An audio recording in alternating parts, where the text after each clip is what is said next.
Aceh Barat. Dengan ini diumumkan sementara untuk perubahan personil komisi belum dapat ditindaklanjuti karena masa keanggotaan belum mencapai 1 tahun. Personil fraksi PAN menjadi sebagai berikut.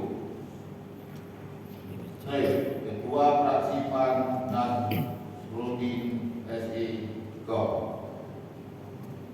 Dan Wakil Ketua Fraksi Abdul Rauf S.A. Anggota Nendra Dia Yudhistira S.A. Gop.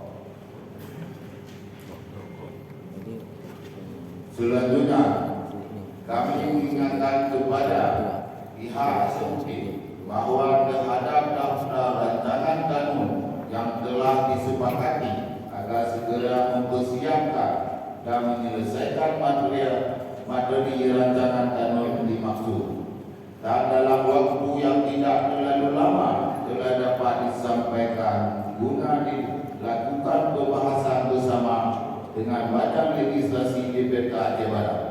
Selanjutnya, sebagai ungkapan rasa syukur kita dengan telah terlaksananya rapat paripurna pada hari ini, mari kita sejenak kita memanjatkan doa kepada Allah Subhanahu wa Ta'ala yang dipimpin oleh Saudara Tengku Budiman kami persilakan.